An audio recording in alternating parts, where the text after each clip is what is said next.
जय Shri Krishna, Radhe Radhe. I hope आप सभी बहुत अच्छे होंगे। चलिए अध्याय 18 को आगे बढ़ाएंगे कि श्री कृष्ण क्या कहते हैं इस अध्याय में। तो यहाँ पर श्री कृष्ण चर्चा कर रहे हैं कि किस तरीके से ये जो मोह है, जो अज्ञान है, ये दूर होता है। तो यहाँ पर श्री कृष्ण कहते हैं कि ये किस तरीके से दूर होता है। तो अर्जुन इस चीज़ को बता रहे हैं कि ये जो अज्ञान और मोह है, ये कैसे दूर होता है। तो यहाँ पर श्री कृष्ण से अर्जुन कहते हैं, नष्टः मोहः स्मृतिलब्धः तो प्रसादात् मया अच्युत स्थित अस्मि गत संदेह करिष्यसे वचनम तव। यहाँ पर अर्जुन ने कहा कि आपके अनुग्रह से, आपकी कृपा से, श्री कृष्ण से अर्जुन ने कहा कि मेरा जो, क्योंकि यहाँ पर श्री कृष्ण ने प्रश्न पूछा है अर्जुन से कि क्या तुमने जो मेरी बात है, जो मैंने तुमसे कही है, जो वार्तालाप हमारे बीच हुई है, तो अर्जुन से श्री कृष्ण कहते हैं कि क्या तुमने ये ध्यान से सुनी है, क्या एकाग्र चित्त होकर के सुना है।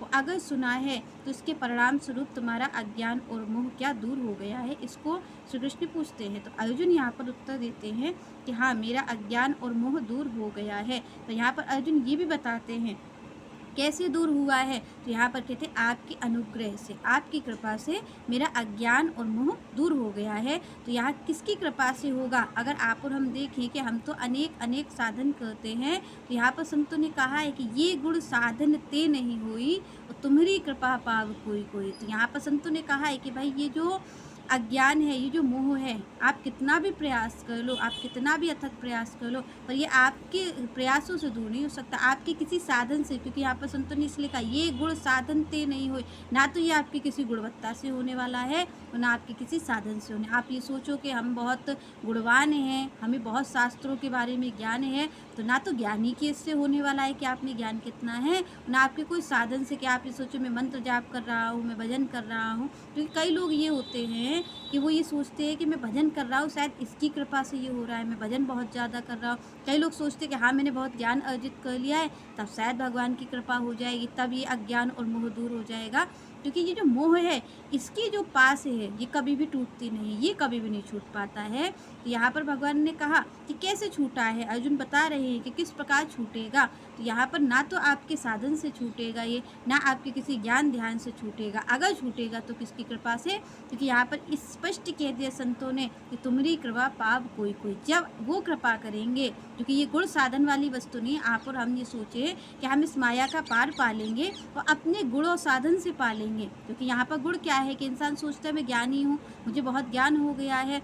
साधन क्या है कि हम नाम जप कर रहे हैं, हमने कई अनुष्ठान कर लिए, तो हमें लगता है कि इन चीज़ों से हो जाएगा। पर यहाँ पर ये गुण साधन ते नहीं हुई, तुम्हारी कृपा पाव कोई कोई। यहाँ पर संतों ने दूसरी लाइन में भी कह दिया कि तुम्हारी जो कृपा है पाव कोई कोई, हर कोई आपकी कृपा नहीं पालेगा, कोई कोई कोई ऐसा होता है जिस पर भगवान कृपा करते हैं। तो जब वो कृपा करते हैं तब ये अज्ञान और मोह है, ये दूर होता है। तो यहाँ पर अर्जुन ने उसी चीज़ को कहा कि ये जो मेरा अज्ञान और मोह है, ये दूर हो गया है। किसकी कृपा से कि आपके अनुग्रह से हुआ है, आपकी कृपा से मेरा अज्ञान और मोह दूर हो गया है।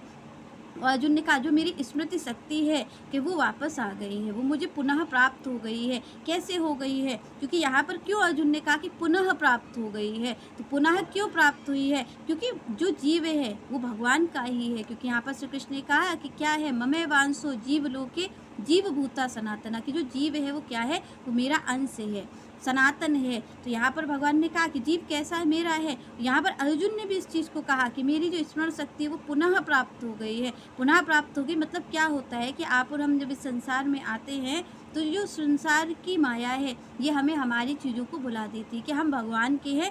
ये भूल करके हमें लगता है कि हम इस संसार के ही हैं। यही कहा कि मेरी जो स्मरण शक्ति है वो मुझे पुनः प्राप्त हो गई, मतलब मुझे आपकी याद आ गई है, मैं समझ गया हूँ कि ये माया जो है वो मिथ्या है, तो भगवान ही सत्य हैं। तो अर्जुन ने कहा जो मेरी स्मरण शक्ति है वो वापस आ गई है, मुझे पुनः प्राप्त हो गई है। अब मैं दृढ़तापूर्वक जो आप कार्य कह रहे हो उस कार्य को मैं करूँगा। यहाँ पर अर्जुन ने कहा अब मैं करूँगा। तो कब होगा, कब हम भगवान के हो पाएंगे, कब हम भगवान की कही बातों का हम अनुसरण कब कर पाएंगे, कब हम उनके मार्ग पे चल पाएंगे, जब हमारी स्मरण शक्ति वापस आ जाएगी। वो ये किसकी कृपा से होगी, श्री कृष्ण की कृपा से होगी। क्योंकि अर्जुन यहाँ पर स्पष्ट कह रहे हैं ये मेरे साधन से नहीं हुआ है, इसलिए भी नहीं हो रहा कि मैं बहुत योग्य हूँ। यहाँ पर अर्जुन ने स्पष्ट कहा कि ये आपके अनुग्रह से हुआ है। अगर ये जो मेरा अज्ञान और मोह दूर हुआ है तो ये केवल आपके अनुग्रह से हुआ, आपने कृपा की है, आपने अपने उपदेशों को मुझे दिया है। और क्यों दिया है? तो भगवान ने कहा क्योंकि तुम मेरे प्रिय हो, तुम मेरे प्रिय सखा हो,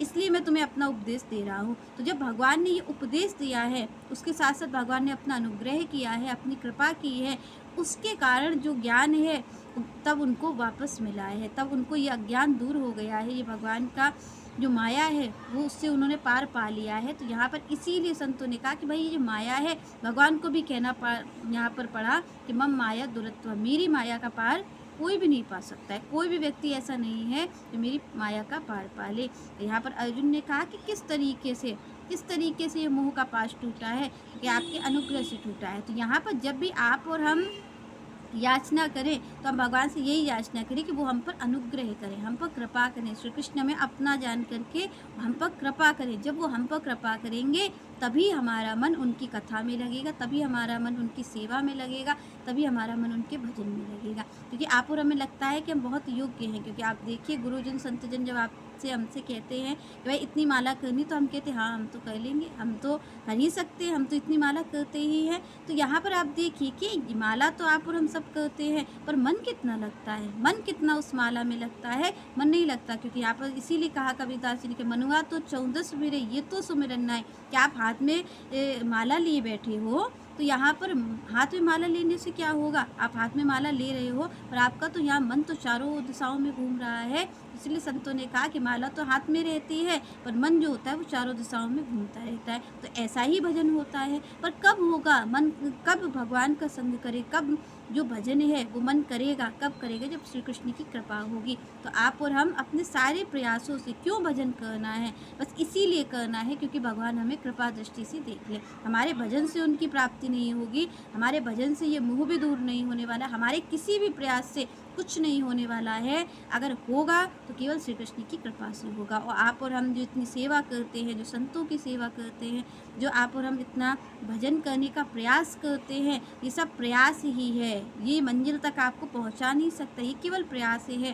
और जब हम प्रयास करते हैं तो प्रयास हमारा देख करके श्री कृष्ण हम पे अनुग्रह करते हैं। और जब वो हम पे अनुग्रह करते हैं तब कोई माया का पार पा पाता है, तब कोई श्री कृष्ण की प्राप्ति कर पाता है, जब उनकी कृपा होती है। तो ये सब जो हम साधन करते हैं, हम संतों की सेवा करते हैं, हम भगवान की सेवा करते हैं, और जितना भी हम कार्य करते हैं वो हम क्यों करते हैं? ये जो भजन करते हैं क्यों करते हैं? इसलिए नहीं करते कि हमें भगवान की प्राप्ति इससे हो जाएगी, क्योंकि भगवान हमें कृपा दृष्टि से देख लेंगे, भगवान हम पर अनुग्रह कर देंगे। जब वो हमें प्रयास करते हुए अपनी ओर देखेंगे कि ये मेरे लिए इतना प्रयास कर रहा है, तब वो अपनी कृपा दृष्टि हम पर डालेंगे। और जब उनकी कृपा होगी तब ये मोह हमसे दूर हो जाएगा। चलिए नेक्स्ट चर्चा हम नेक्स्ट वीडियो में करेंगे। तब तक के लिए जय श्री राधे, जय श्री कृष्ण।